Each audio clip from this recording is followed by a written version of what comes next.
Hi friends, share বাজার রহস্য চ্যানেলে আপনাদের স্বাগত। আশা করি আপনারা ভালো আছেন এবং সুস্থ আছেন। ফ্রেন্ডস, অনেক দিন পরে আজকে মার্কেট খুব শান্ত ছিল, অর্থাৎ 22,462 পয়েন্ট উপরে ক্লোজ দিয়েছে। যদি আমরা নিফটির আজকের হাই লো দেখি, তাহলে দেখা যাবে নিফটির যে আজকের ক্যান্ডেল, তার যে ভ্যারিয়েশন, সেটা মাত্র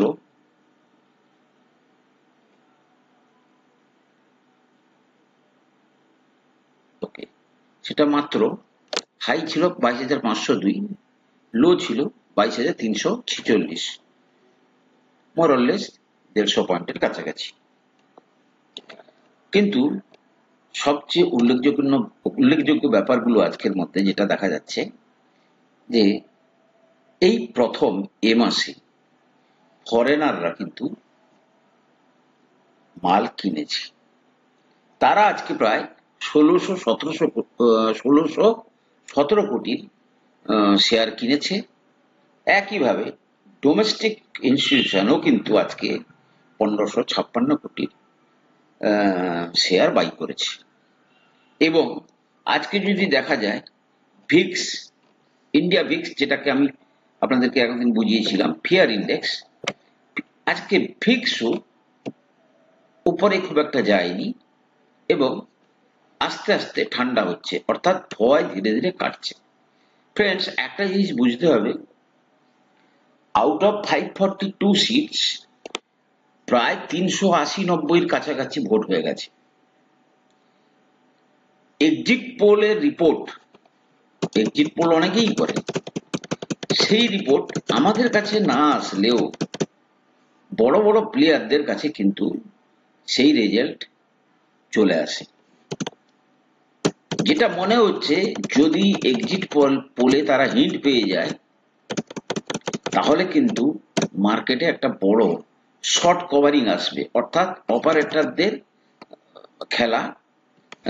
মার্কেটে প্রচুর শর্ট আছে এবং ফরেনারদের শর্ট আছে, সেক্ষেত্রে একটা বড় শর্ট কভারিং র্যালি আসতে পারে এবং সেটাই কিন্তু ঠিক ভোটের পরে মার্কেটকে বেশ কিছুটা উপরে নিয়ে চলে যাবে। ফ্রেন্ডস, গতকাল থেকে আজ পর্যন্ত 3টে কোম্পানি অত্যন্ত ভালো রেজাল্ট করেছে। এক, জোডিয়াক এনার্জি, এরা কিন্তু ওই সোলারের লাইনেই কাজ করে, সোলার এনার্জি তৈরি করে, ঠিক আছে। এই কোম্পানিটা অত্যন্ত ছোট, দেখুন, ছোট কিংবা সস্তায় পাওয়া যাচ্ছে। দেখুন, মাত্র 927 কোটি টাকার কোম্পানি, ঠিক আছে, 84.5 এর পিতে পাওয়া যাচ্ছে। এত কোম্পানিটা ছোট, 632-এর এরা ট্রেড করছে। দেখুন, ছোট কোম্পানির মূল সমস্যাটা হচ্ছে এরা খুব রিস্কি। এরা যত তাড়াতাড়ি গেন করে, আবার তত তাড়াতাড়ি এরা নিচের দিকেও চলে আসে। ধরুন, আজকের অর্ডার ভালো আছে, কালকে দেখা যাবে এর অর্ডার নেই। সেক্ষেত্রে কি দেখুন, শেয়ারটা কিভাবে মুভমেন্ট করেছে দেখেছেন। সুতরাং এই সময় এগুলো কিন্তু খুব রিস্কি। যাই হোক, আপনারা কিন্তু মাথায় রাখবেন এই শেয়ারটাকে। এই শেয়ারটা পরে যদি কন্টিনিউয়াস ভালো রেজাল্ট দেয়, সেক্ষেত্রে আপনারা কিন্তু এটাকে লক্ষ্য রাখতে পারেন। এবারের রেজাল্টটা কিন্তু ভালো এসছে, আর ভালো এসছে কখন? যখন শেয়ার প্রাইস অত উপরে চলে গেছে। সস্তায় ভালো জিনিস পাওয়া খুবই দুষ্কর ব্যাপার। আর একটা হচ্ছে টিটাগড় ওয়াগন রেল কোম্পানি, মানে রেল কোচ বানাচ্ছে, তারও রেজাল্ট কিন্তু খুব ভালো এসছে। একইভাবে মাহিন্দ্রা অ্যান্ড মাহিন্দ্রা, গাড়ি বানানোর কোম্পানি, তার রেজাল্ট দারুণ এসছে। এবং আজকে খুব সম্ভবত মাহিন্দ্রা অ্যান্ড মাহিন্দ্রা মার্কেটে টপ গেনার ছিল। মাহিন্দ্রা অ্যান্ড মাহিন্দ্রা, মাহিন্দ্রা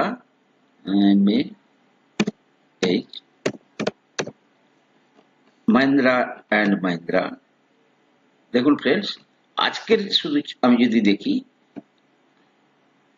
আজকে কিন্তু শেয়ারটা প্রায় 6% উপরে ছিল, রেজাল্ট ভালো আসার কারণে। একইভাবে আমি যদি দেখি Titagarh wagon, Titagarh rail system আজকে কিন্তু অনেক উপরে গিয়ে ফাইনালি নিচে এসছে, এর রেজাল্ট ভালো এসছে। ফ্রেন্ডস, আজকের কথা না ভেবে ভবিষ্যতের কথা ভেবে আপনারা হয় মাসে একটা, দেখুন ফ্রেন্ডস, এখন অনেক ডিসকাউন্ট ব্রোকার আছে, যেমন ধরুন জিরোদা আছে, আরো অনেক অনেক আছে, কিনতে পয়সা লাগে না। আপনি মাসে একটা কিনতে পারেন, আপনি কোয়ার্টারলি একটা কিনতে পারেন, কিন্তু আপনাদেরকে কিন্তু হাই প্রাইসেই কিন্তু এই সমস্ত শেয়ারগুলোকে কিনতে হবে, ঠিক আছে? তাহলে এই কোম্পানি তিনটের কিন্তু খুব ভালো রেজাল্ট এসছে। State bank of India bulk fixed deposit, অর্থাৎ যারা 1 কোটি 2 কোটি করে ডিপোজিট করবে তার উপরে 75 basis point interest rate hike করেছে। অর্থাৎ যদি কেউ বেশি টাকা রাখে ব্যাংকে, পরিমাণটা ধরুন 2 কোটি, তার জন্য 75 বেসিস পয়েন্ট তারা রেট হাইক করেছে। এতে কিন্তু অর্থাৎ এটা বোঝা যাচ্ছে যে তাদের কি বলে, এতে কিন্তু ডিমান্ড আছে, অর্থাৎ তাদের যে লোন সেকশনে ডিমান্ড আছে, তার টাকা দরকার। আচ্ছা, ফোন বিল ভোটের পরে কিন্তু আপনাদের বেড়ে যেতে পারে প্রায় 25% মতো, ঠিক আছে? এটা কিন্তু কাস্টমারদের জন্য সুখবর নয়। মাত্র 3টে প্লেয়ার আছে, রিলায়েন্স, এয়ারটেল এবং ভোডাফোন। আচ্ছা ফ্রেন্ডস, আরেকটা জিনিস আমি আপনাদেরকে এর আগে বলেছিলাম, ই ইন্স্যুরেন্স পলিসি, অর্থাৎ আজকাল আমরা যে সমস্ত ইন্স্যুরেন্স পলিসিগুলো পাই সেগুলো কাগজের আকারে, কিন্তু এরপরে যেমন আমাদের ব্যাংকে টাকা থাকে, যেমন আমাদের ইয়েতে সিডিএসএল এনএসডিএল এ শেয়ার থাকে, তেমনি ভাবে কিছু সংস্থাকে সরকার অনুমতি দিচ্ছে, তারা ই ইন্স্যুরেন্স পলিসি ইয়ে করতে পারে, ইস্যু করতে পারে।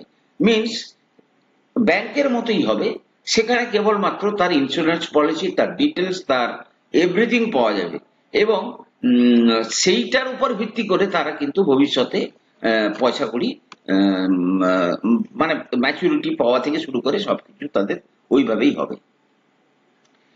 ডিফেন্স সেক্টরে ফ্রেন্ডস বহু বড় বড় অর্ডার আসছে, বহু বড় বড় অর্ডার, এবং আপনারা অনুমান করতে পারছেন না যে এই ডিফেন্স সেক্টর, রেল সেক্টর, এখানে কেমন টাইপের মানি ফ্লো ভবিষ্যতে হতে চলেছে। আজকেই একটা হেডলাইন নিউজ দেখলাম যে এয়ারক্রাফট ক্যারিয়ার, অর্থাৎ যেগুলো সমুদ্রে চলে, যারা এয়ারক্রাফটকে নিয়ে চলবে, আমাদের দুটো আছে, আর একটা নাকি অর্ডার খুব সম্ভবত কোচিন শিপইয়ার্ড পেতে চলেছে, এবং নট অনলি একটা, ভবিষ্যতে আরো বেশ কয়েকটার অর্ডার এই কোম্পানিগুলো পাবে। এর মধ্যে ধরুন কোচিন শিপইয়ার্ড আছে, গার্ডেনরিচ শিপ বিল্ডার আছে।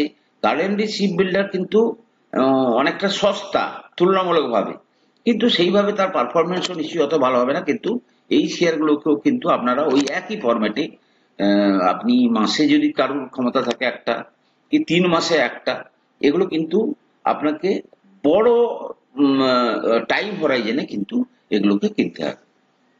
ফ্রেন্ডস, আমি আজকে 3টে ব্যাংক বলবো, মানে খুব ছোট ব্যাংক, ঠিক আছে, যেগুলো প্রায় 45%, ধরুন বলেই দিই, ডিসিবি ব্যাংক 4091 কোটি টাকার মার্কেট ক্যাপ, বর্তমানে 7.63 পিইতে ট্রেড করছে, আর্নিং পার শেয়ার 17.13, বর্তমান প্রাইস হচ্ছে 131 টাকা, উপর থেকে 45% ডাউনে পাওয়া যাচ্ছে। ইএসএ স্মল ফাইন্যান্স ব্যাংক মাত্র 2811 কোটি টাকার কোম্পানি, 6.61 পিইতে পাওয়া যাচ্ছে, ইপিএস 8.27, এবং এর প্রাইস হচ্ছে 54.7, মানে 54 টাকা 70 পয়সা। এটা উপর থেকে প্রায় 38% নিচে পাওয়া যাচ্ছে।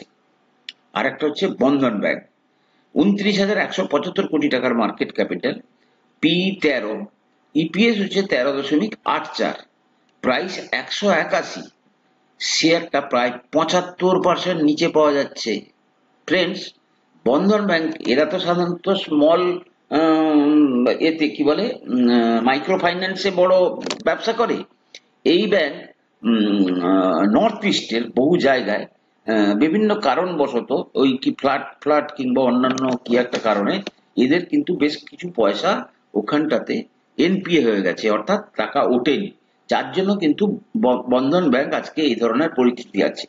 যাই হোক, আমরা একটার পর একটা ব্যাংকের ইয়ে দেখবো, ফান্ডামেন্টালটা দেখবো ছোট করে, প্লাস সেইভাবে আমরা তার চার্টটাও দেখব। দেখুন ডিসিবি ব্যাংক আপনি যদি দেখেন যে বর্তমানে তার যদি প্রফিট দেখেন, আচ্ছা ফ্রেন্ডস দেখুন, আমি যদি দেখি যে আজ থেকে আজ পর্যন্ত 5,362 কোটি টাকার প্রফিট মানে সেলস আজ পর্যন্ত কোনোদিন হয়, ঠিক আছে। প্রফিট 536 কোটি টাকার আজ পর্যন্ত দেখুন কোনোদিন হয়নি। 17 ইপিএস এ ট্রেড করছে, তাহলে এটার ব্যাপারে তো কোনো সন্দেহ নেই। ইনভেস্টর পয়েন্ট অফ ভিউতে যদি দেখবো, প্রমোটার কম আছে, ফরেনারদের কাছে 12-13% আছে, আমাদের ডোমেস্টিক প্লেয়ারদের কাছে আছে প্রায় 30% মতো মাল, ঠিক আছে। কিন্তু মূল জিনিস যেটা হচ্ছে কি, যে শেয়ারটা যদি দেখা যায় যে তার ম্যাক্সিমাম যে লেভেল, সেই লেভেল থেকে অনেক উপরে ট্রেড করছে। দেখুন ফ্রেন্ডস, কন্টিনিউয়াস তার আর্নিং বাড়ছে, নেট প্রফিট বাড়ছে, ঠিক আছে। মাঝখানে এখানে একটু প্রবলেম হয়েছিল, কিন্তু যেহেতু শেয়ার প্রাইস বাড়ছে না, তাই তার যে পিটা কিন্তু অত্যন্ত নিচে আছে এবং প্রায় 7.6 পিতে বর্তমানে শেয়ারটা ট্রেড করছে। এই শেয়ার কিন্তু আপনারা মানে যে কোনো মুহূর্তে 1 বছরের মধ্যেও এই শেয়ার কিন্তু আপনাদেরকে ডবল দিয়ে দিলেও দিতে পারে। ডিসিবি ব্যাংক চার্টটা দেখে নিই, মান্থলি চার্ট। ডিসিবি ব্যাংকের মান্থলি চার্ট দেখুন,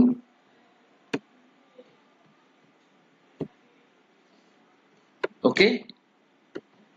এই দেখুন, হাই ছিল কত? হাই ছিল প্রায় 234, এখন 230-এ পাওয়া যাচ্ছে। তো আপনারা চাইলে কিন্তু অল্প অল্প করে এই ব্যাংকটাকে অ্যাকুমুলেট করুন, এ আরামসে আপনাদেরকে 1-1.5 বছরের মধ্যে ডবল, এবং একবার যেই সে তার পুরনো পিকে চলে যাবে, কারণ ব্যবসা ভালো চলছে, ব্যবসা ভালো চলছে, অতএব সেক্ষেত্রে শেয়ার প্রাইস ওপরে আজকে না যাক, কালকে সে যেতে বাধ্য। দ্বিতীয় আর একটা কি বলেছিলাম, ESAF small finance bank, ESAF small finance bank. দেখুন শেয়ারটা খুব বেশি দিন মার্কেটে লিস্টিং হয়নি, এই তার চার্ট 1, 2, 3, 4, 5, 6, 7 মাস আগে এসছে, কিন্তু মেইন জিনিস যেটা দেখার, আমি দেখব তার ফান্ডামেন্টাল। আচ্ছা দেখুন, প্রফিট এন্ড লস, আচ্ছা 1940, 2854, 3818, 55 কোটির প্রফিট, 302 কোটি টাকার প্রফিট, 426 কোটি টাকার প্রফিট। তাহলে কোম্পানির সেলসও বাড়ছে এবং প্রফিটও বাড়ছে, যেটা আমাদের দেখার কথা। আর একটা কি আছে, আর একটা কি ব্যাংক ছিল, বন্ধন ব্যাংক। দেখুন বন্ধন ব্যাংকের ক্ষেত্রে কিছু প্রবলেম থাকার কারণে এই ব্যাংকটাতে ওই যেটা বললাম আমি যে এনপি এর কারণে এই শেয়ারটা দেখুন প্রফিট এন্ড লসে যদি যান, এদের অ্যাকচুয়ালি কি এনপিএ হয়ে যাওয়ার জন্য এদেরকে প্রভিশন করতে হচ্ছে, যার জন্য কিন্তু এদের দেখুন বিজনেস কিন্তু বাড়ছে, আপনি যদি দেখেন বিজনেস করছে, কিন্তু প্রফিট সেই আকারে বিজনেসের অনুযায়ী আসছে না, এই কারণে তাদেরকে প্রচুর টাকা, দেখুন ব্যাংকের নিয়মই হচ্ছে মূল টাকা যদি তার লস হয়, প্রফিট থেকে বাদ রেখে তবেই তাকে কিন্তু প্রফিট দেখাতে হবে। একটা টাইমে 3,000 কোটি টাকা পর্যন্ত প্রফিট করতো, যখন তার 10,885 কোটি টাকার সেলস হতো 2020-তে। আজকে 18,870 কোটি টাকার সেলস, মাত্র 2,230 কোটি টাকার তার কি হচ্ছে নেট প্রফিট। মিনস তার পয়সাটা কিন্তু বেশ কিছুটা ওই সমস্ত জায়গায় কিন্তু চলে যাচ্ছে। সুতরাং ফ্রেন্ডস, এই তিনটে ব্যাংকে আপনারা কিন্তু আস্তে আস্তে করে অ্যাকুমুলেশন করতে পারেন। এই তিনটে ব্যাংক কিন্তু আগামী দিনে আপনাদেরকে কয়েক গুণ রিটার্ন দিতে পারে যদি আপনারা একটু লং টার্মের কথা ভেবে শেয়ারগুলোকে হোল্ড করে রাখেন। ফ্রেন্ডস, আমি কোনো সেবি রেজিস্টার্ড অ্যানালিস্ট নই। কোনো শেয়ারে কেনা বা বিক্রির আগে আপনারা কিন্তু আপনাদের ফাইন্যান্সিয়াল অ্যাডভাইসারের পরামর্শ নিয়ে তবেই শেয়ারে কেনা বা বিক্রির সিদ্ধান্ত নেবেন। ভালো থাকুন, সুস্থ থাকুন, চ্যানেলটাকে সাবস্ক্রাইব করুন, লাইক করুন, কমেন্ট করুন। কথা হবে পরের ভিডিওতে।